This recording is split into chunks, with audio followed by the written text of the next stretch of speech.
10장 후반부 말씀에서부터 계속적으로 가르침 혹은 교훈에 근거하여 어떻게 하나님을 섬기며 살아야 될까, 여러 권면 때로는 경고의 말씀을 덧붙이면서 그들이 받은 그 교훈에 따라서 어떻게 살아야 되느냐 하는 삶에 대한 여러 작용점들, 그것을 쭉 말씀해 주고 있습니다. 우리가 있는 히브리서 12장의 내용에서는 우리의 신앙의 경주를 쭉 권면을 하면서 우리 앞에 당한 경주를 끝까지 잘 달려가라 하는 그런 권면의 말씀으로 믿음에서 굳게 서야 될 것을 가르쳐 주고 있습니다. 그래서 믿음의 경주에 관한 말씀 1절부터 13절의 내용이 소개가 되고요.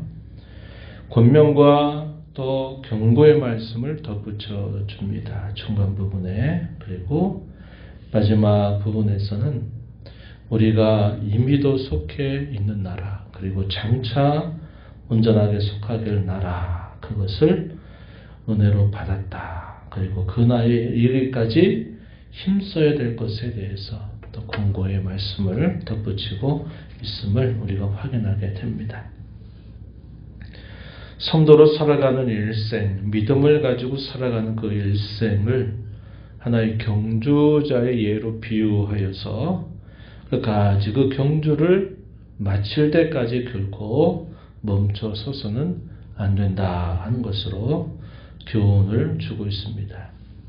경기장을 달리고 있는 운동의 선수가 많은 사람들의 후원과 격려 속에서 그 걸음을 포기하지 않고, 경주를 포기하지 않고 끝까지 달려가는 것, 그리고 더 나아가서는 마침내 그 목적을 이루게 되는 그 일을 잘 감당하라고 이렇게 권면을 해주고 있다 하겠습니다. 1절 말씀을 한번 가서 보세요. 이러므로 우리에게 구름같이 둘러싼 허다한 증인들이 있으니 모든 무거운 것과 얽매이기 쉬운 죄를 벗어버리고 인내로서 우리 앞에 당한 경주를 하라. 믿음의 주여 또 온전하게 하시는 이인 예수를 바라보자. 이렇게 표현했습니다.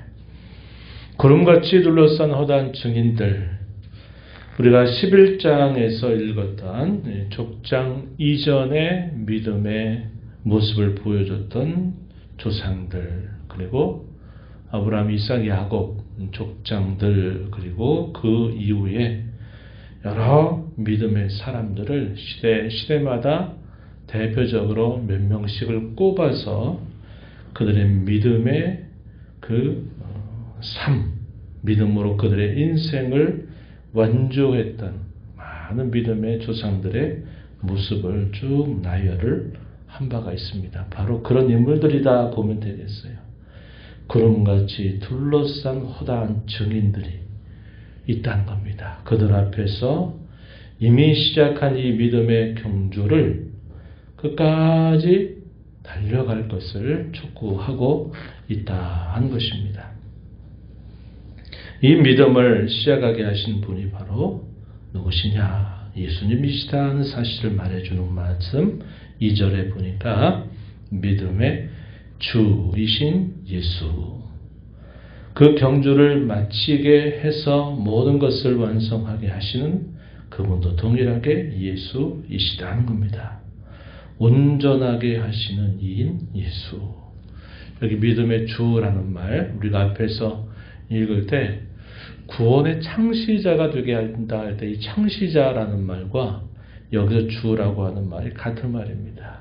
다시 말하면 무슨 말이냐면 그것을 만들어서 시작하게 하신 분, 여기서 주라는 말이 저자라는 겁니다. 마치 우리가 어떤 책을 쓸 때 그 책의 시작과 끝을 다 해서 그 줄거리를 이렇게 이어가는 사람, 우리가 책의 저자라는 말이 여기서 말하는 주라고 하는 말이에요.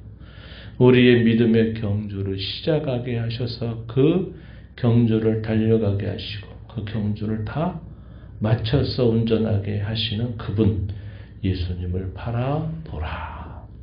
그러면서 경주를 하라는 겁니다. 경주. 1절 하반절에. 경주할 때 가장 요구되는 자세 뭐가 있겠습니까? 우선적으로는 훈련을 잘 받아야 되겠죠.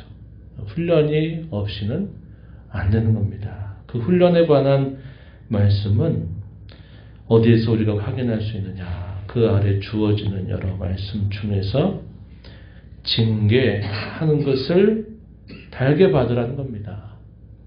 아버지가 자식을 징계할 때 그 징계를 가볍게 여기지도 말아야 되겠고, 또 그런 징계를 받을 때 지나치게 낙심해서도 안 된다 하는 사실을 말해 줍니다. 5절 말씀에 보세요. 아들들에게 권한 것 같이 너희에게 권면하신 말씀을 잊어도다 일러스되 내 아들아 주의 징계하심을 경히 여기지 말며 그에게 꾸지람을 받을 때 낙심하지 말라. 징계를 하는데도 그 무게를 아무것도 아닌 것처럼 그냥 가볍게 여기는 태도, 이거 바람직한 거 아니죠. 또 징계 한번 받았다고 나는 아버지가 나를 미워하나 봐, 나는 자식이 아닌가 봐 생각하고서 아주 낙심과 절망 가운데 빠지는 것도 잘못된 것입니다. 징계를 무겁게 받으면서도 그 징계 때문에 낙심하지 않고 그것을 받아서 자신의 모습을 다시 되돌아보며 책짓질하는 그런 자세를 가지라는 거죠. 이 징계의 적극적인 의미는 뭐냐면 훈련입니다. 훈련이라고 하는 말, 그 말을 소극적으로 읽을 땐 징계다 이렇게 말하는 거예요. 우리가 선수가 돼서 그 선수에서 경주를 하려고 하면 이런 징계나 이런 훈련들을 하지 않고는 준비될 수 없는 것이죠. 그래서 우리가 하나님 말씀을 읽을 때 때로 찔림을 받고 하나님 말씀을 들으면서 우리 자신에게 곧 내게 하시는 말씀과 같이 무겁게 들리는 말씀들을 가볍게 여기지 말아야 되고, 그런 말씀 때문에 그저 자기를 자포자기하듯이 주저앉아서도 안 된다 하는 사실을 강조하고 있는 겁니다. 이것은 당연히 있어야 되는 거죠. 당연히 있어야 되는 겁니다. 운동선수가 경기를 앞두고 있는데 훈련 하도 안 해도 그냥 가만히 내버려 두면 그 사람이 어떻게 경기에 나가서 경기를 할 수 있겠습니까? 안 되는 거죠. 당연히 있어야 된다 하는 말입니다. 또 달릴 때 몸이 가벼워야 돼요. 가벼워야 됩니다. 몸이 무거우면 안 되죠. 우리 몸을 가볍게 하기 위해서 뭐라고 비유적으로 말합니까? 1절 하반절 다시 가서 보면 모든 무거운 것과 얽매이기 쉬운 죄를 벗어 버려라. 인내를 가지고 우리 앞에 당한 경주를 해라. 이렇게 말했습니다. 죄를 벗어 버리라는 겁니다. 모든 무거운 것, 얽매이기 쉬운 죄를 벗어 버리라. 성도로 살아가는 일생 가운데 우리의 경주를 가장 힘들게 만드는 것이 다른 게 아닙니다. 바로 이 죄라는 거예요. 죄. 우리로 하여금 앞으로 가지 못하도록 계속 얽어매고 방해하는 것이 죄다 하는 겁니다. 우리가 이 땅에 살아가면서 크고 작은 일과 사건, 그리고 그 사건 속에서 겪는 인생의 우여곡절, 그것보다 더 우리에게 가장 무겁게 하는 것이 뭐냐? 죄의 문제다 하는 겁니다. 이 죄를 벗어버리지 않고는 이 믿음의 경주를 달려갈 수 없다는 거예요. 그렇게 되면 어떻게 될까요? 조금만 달려도 막 피곤하고 또 지치고 하는 일들이 생긴다는 것이죠. 3절 가서 한번 보세요.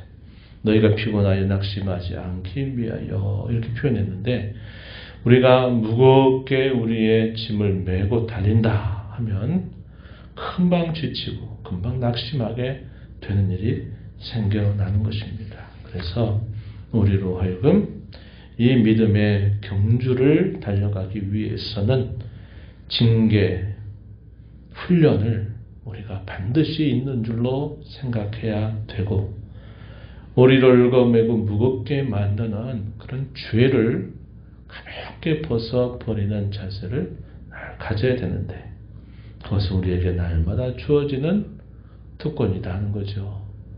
우리가 죄를 범하게 되고 우리가 죄로 인하여 양심의 찔림을 받고 양심의 평화가 깨지고 우리의 마음이 단단하게 굳어지게 될 때 우리는 어떻게 합니까? 그 죄를 낱낱이 그리스도께 고백해서 우리의 대제사장이 되신 예수 그리스도를 통하여 우리의 죄를 벗어버리는 일들을 끊임없이 해야 된다 하는 겁니다.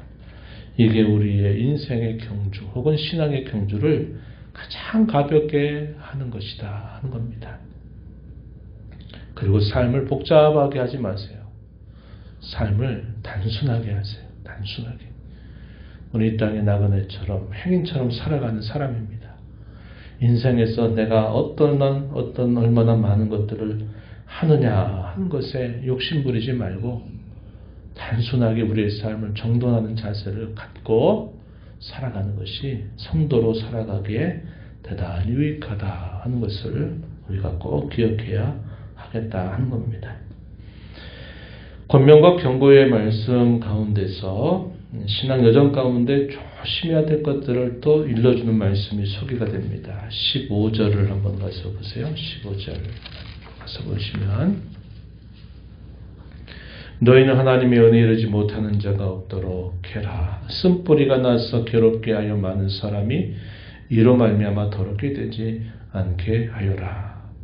음행하는 자가 되지 말아라. 16절 하반절에서는 에서와 같이 망령된 자가 되지 말아라. 몇 가지 강력한 권면을 덧붙여 주고 있습니다. 은혜에 이르지 못하는 자라는 게 무슨 말일까요? 여기서 문법적인 말로는 계속해서 그 상태가 지속되는 것을 말하는 겁니다. 하나님의 은혜로부터 계속 멀어져 있는 그러한 자가 되지 말아라는 거예요. 우리의 신앙의 경주를 무겁게 하고 우리를 못 가게 만드는 이 죄라는 것들을 우리가 계속 해결하지 않고 계속 가게 되면요. 하나님의 은혜에 우리가 이룰 수가 없어요. 그 상태가 계속되지 않도록 해야 된다. 쓴뿌리로 많은 사람이 더러움을 입는 것 그랬는데 신명기 19장 18절에 있는 말씀과 우리가 비교해서 볼 수 있는 말입니다. 쓴뿌리가 뭘까요? 우리에게 주어지는 그릇된 교훈들, 우리를 미혹시키는 여러 교훈들, 그것이 우리에게 나와서 더러움을 입지 않도록 항상 해야 된다는 것을 말해주죠. 음행한 것, 영적인 간음도 해당되는 표현입니다. 에서처럼 망령된 자가 되지 말아야 된다. 어떤 자를 망령된 자라고 말할까요?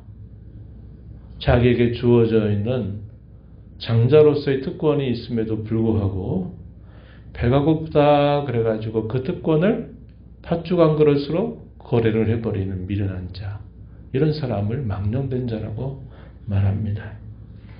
이걸 확대하면 무슨 말이냐면 이런 뜻입니다. 하나님의 나라, 우리에게 베푸신 복음의 은혜, 구원, 이것보다도 이 세상이 자기에게 더 귀한 줄 알고 살아가는 사람들, 천국의 가치, 구원의 가치보다도 그저 세상 것들 붙잡으려고 더 아둥바둥 살아가는 사람, 이런 사람들을 두고 망령된 자다, 이렇게 말하고 있는 것입니다. 우리가 우리 자신들을 끊임없이 살펴보지 않으면 우리도 이런 망령된 행실들을 그대로 답습해 갈 수 있는 위험은 대단히 많은 것입니다. 세상살이에 지쳐 살다가 천국의 가치를 다 잊어버리고 살아가는 사람, 그런 사람들이 다 이런 망령된 행실에 빠질 수 있다는 것을 우리는 조심해야 되겠다는 겁니다. 우리가 왜 이렇게 해야 되는가? 그것은 18절부터 마지막 절 내용에 분명한 이유 혹은 목적을 설명해 줘요. 우리 구원받은 성도들이 이른 곳은 어디냐? 하늘의 시온산이다. 이렇게 말해 줍니다. 보편적인 우주적 교회를 말하는 거예요. 하나님의 모든 택하신 백성들이 다 구원을 받아서 참여하게 될 그곳에 우리가 이미 속해 있고 장차 속하게 될 것이다 하는 사실들을 말하면서 흔들리지 않은 나라를 은혜로 받은 것에 감사하면서 우리가 하나님의 말씀을 거역하지 말 것이고 경건함과 두려움으로 기쁘시게 섬겨가야 된다 것을 말해줍니다. 이 세상에 있는 모든 것들은 다 흔들릴 거예요. 다 흔들릴 것입니다. 돈도 명예도 또 사람들의 지위도 또 이 땅에 있는 모든 것들은 다 때가 되면 다 흔들려 버릴 겁니다. 그러나 하나님의 나라, 그분이 우리에게 약속하신 것은 결코 흔들리지 않는다 이 말이에요. 그래서 우리가 이 땅에 살면서 이 세상 이런저런 일에 흔들며 살 것이 아니라 흔들리지 않는 나라를 약속받은 자처럼 이 믿음의 경주를 힘써 달려가는 일에 힘을 기울여야 된다. 이렇게 권면하고 있는 것입니다. 오늘 이 말씀을 보면서 우리의 믿음을 시작하게 하신 그분, 우리의 믿음을 계속적으로 달려가도록 우리를 도와주시는 그분, 우리의 믿음의 경주를 완성하실 그분 예수님을 우리는 끊임없이 바라보면서 우리의 경주를 무겁게 하는 방해물과 죄들을 끊임없이 벗어버리고 훈련과 징계도 감당하면서 마침내 이 경주를 끝까지 완주해가는 저와 여러분이 되도록 함께 기도하고 또 힘써 나가는 복된 삶이 되기를 축복합니다. 하나님 아버지 감사합니다. 지난밤에도 아버지 은혜로 잘 쉬게 하시고 이 새벽 시간 또 저희들을 깨워주셔서 오늘도 말씀하신 하나님 앞에 저희를 인도하시고 말씀을 통하여 저희에게 베푸신 은혜가 무엇이며 또 저희가 이 땅에 살아가면서 무엇을 꿈꾸고 무엇을 참된 삶의 가치로 여기며 살아야 될지 더 교훈받게 하심을 감사드립니다. 믿음의 주요 온전케 하시는 예수 그리스도를 날마다 바라보게 하셔서 우리를 얽매이게 쉽게 하는 이 모든 죄의 문제들을 날마다 벗어버리고 이 땅에 살아간 동안 징계와 훈련들을 달게 여기며 귀한 줄 여기면서 늘 하나님의 말씀을 들은 자로 또 저희들이 힘써 살아가도록 도와주시기를 바라옵나이다. 수없이 흔들리고 흔들려대는 세상 속에 살아가면서도 흔들리지 않는 나라, 저희에게 은혜를 주신 것에 늘 감사하고 그 영원한 나라가 온전히 이루어지게 될 그 순간까지 믿음의 경주를 힘써 달려가는 저희들 모두가 되게 하여 주옵소서. 은혜의 보좌 앞에 나와서 아버지 은혜를 구하는 모든 심령들의 간구를 귀기해 주시고 응답해 주시기를 바라며 예수님 이름으로 기도하옵나이다. 아멘.